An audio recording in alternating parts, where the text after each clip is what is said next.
আপনাদের দুবাই ট্যাক্সির যে ভিসাটা কিভাবে ভিসাটা আনা হয়েছে আপনাদের কিন্তু আমরা হচ্ছে না এডুকেশন দেখে আনি নাই।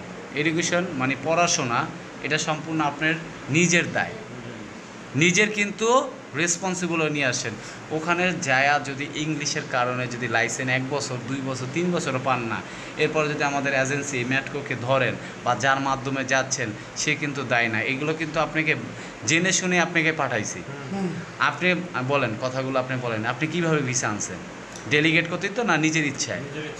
নিজের ইচ্ছায়, নিজের রেসপন্সিবল যে ওখানে যাওয়ার পরে আমি ইংলিশে ফেল করি পাশ করি, সম্পূর্ণ দায়ভার হচ্ছে কার? আপনার। আপনি জেনে শুনে পাঠাচ্ছেন তো।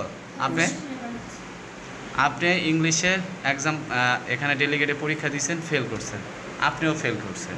ফেল করার পরে আপনি বললেন যে আমার কনফিডেন্স আছে, আপনারা আমাকে ভিসা এনে দেন, আমি ওই দেশে যাইয়া যদি ফেল করি আমরা ম্যাট করতে আইসা কখনো কাউকে ডিস্টার্ব করবো না, বা এটা সম্পূর্ণ দায়ভার আমার নিজের।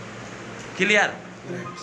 কাউকে আপনি ধরবেন না, যার মাধ্যমে গেছেন তাকেও আপনি ডিস্টার্ব করতে পারবেন না যে আপনার এলাকার পার্শ্ববর্তী এলাকার লোক তো এই জন্য তার মাধ্যমে গেছেন, কিন্তু এটা কোনো তাকে দায়ভার দিতে পারবে না। ওখানে যাওয়ার পরে অনেক ধরনের আপনার পেমেন্ট কাটে, এই ফি ওই ফি এই ফি সবগুলোরই আপনি নিজের বহন করতে হবে। কিভাবে? যখন ইনকাম করবেন।